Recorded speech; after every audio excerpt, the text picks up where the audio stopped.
What about it, YouTube? All right, in the last video, we talked about what is money. Let's continue that. What is money, part two. And quick review, talked about how you should not, you're making a big mistake if you compare household spending and household debt to government spending and government debt. They are not related whatsoever. Another mistake you're making is if you have any kind of scarcity built into your economic theory. That's AIDS. Okay. Money is a placeholder. Okay, that's what it is. It's a representation of the resources and the labor that happened or that's going to happen, the potential or the result of those two things coming together, resources and labor. It's a placeholder so that it can grease the skids of commerce. Okay? Something I failed to mention along those lines is that there is no obligation to the national debt. There is no obligation to it. To talk about however many trillions, 34 trillion or whatever, and then act as if that's bad or something wrong or gonna come due or we're too far in debt. That's total nonsense.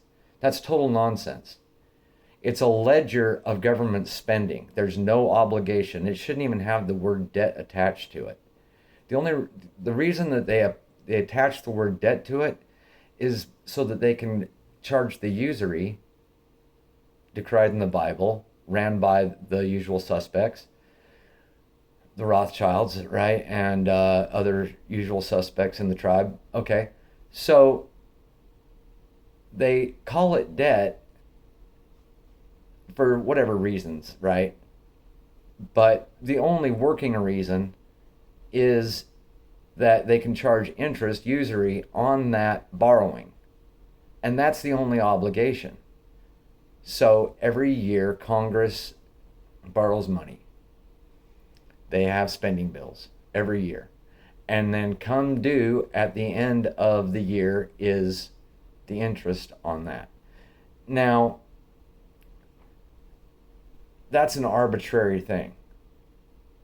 If the government, Trump was saying that the government was borrowing at 0%. In that case, there should have been zero obligation. There should have been no income tax that year. Okay?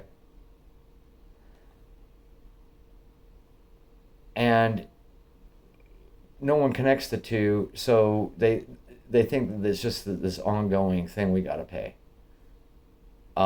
Even when there was zero interest on the last year's debt.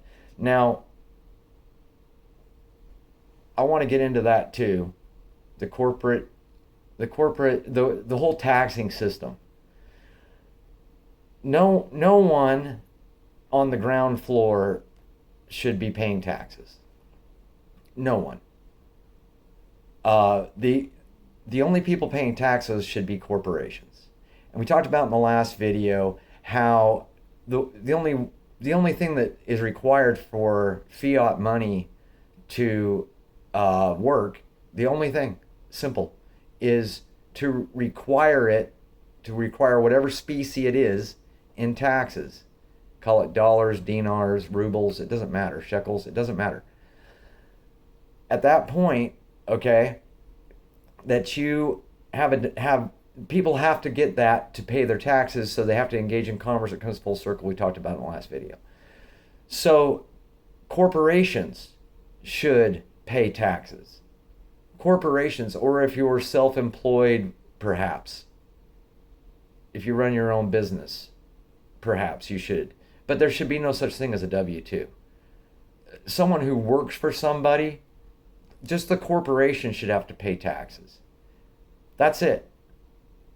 And that's enough to get the demand for the commerce to happen, for the taxes to be paid, for the specie, for the fiat to work, and for it to go on and on and on and on. All right? And the taxes can be really low. They can be, it's arbitrary. It's all very arbitrary. Okay? But if it creates that demand, then it's a good thing. back to the debt. It's not a debt, it's a ledger. It's just like asking yourself, how much money did I spend in my lifetime so far? What is it, $2 million or something? I don't know. I mean, I wouldn't even know. But if you kept track of everything you spent and then you said, oh, wow, I've spent $2 million in my life, so what? That's what the national debt is. That's like saying the government spent $34 trillion. So what? Now, again, with the power of fiat, it can pay for whatever, just like FDR was doing. You could have infrastructure bills, okay, and put people to work, either hiring private contractors out of that money or whatever. You could have whatever you want. We could have light rail paid for just easily. You don't think we could pay for a light rail with the money we're giving Ukraine? By the way, that money's in Ukraine. So how would it affect our pricing here? You think 7-Eleven or Circle K like gives a shit about how many dollars are floating around in Ukraine? Right? But then you'll say, oh, well, they're buying weapons with that. Well, then who does that go to? The government? So the government's swallowing back those dollars? Or, well, maybe Boeing or, I don't know, Raytheon or Halliburton or, I don't know. But, hey, that's its own separate thing. And those people are going and buying groceries and filling their fridge up and paying their mortgage and whatever else, right? So don't worry about it. I mean, money on the street isn't something to worry about.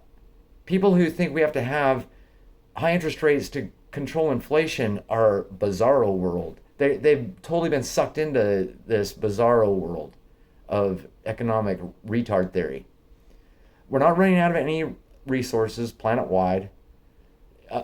Gas prices are arbitrary. They could be 50 cents a gallon, 100 or $1 a gallon, you know, $20 a barrel for oil. I mean, it's just arbitrary. It's just, you see how fat, that's the thing I was saying about the corporate taxes too.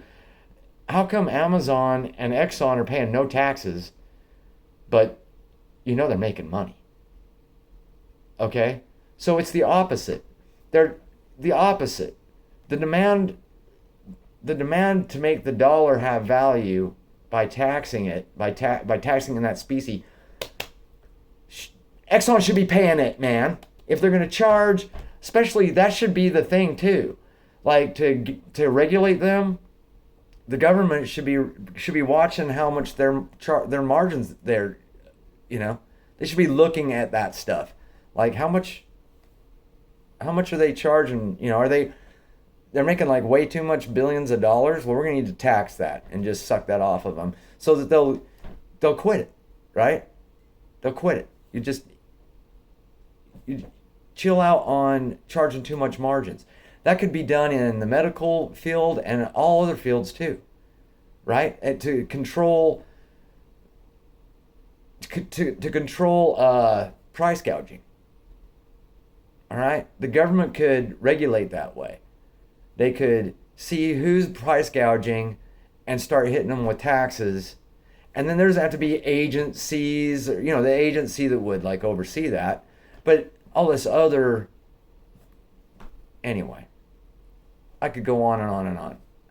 Point of this video was, and is, and I'm going to end with a quote by a very wise man who said,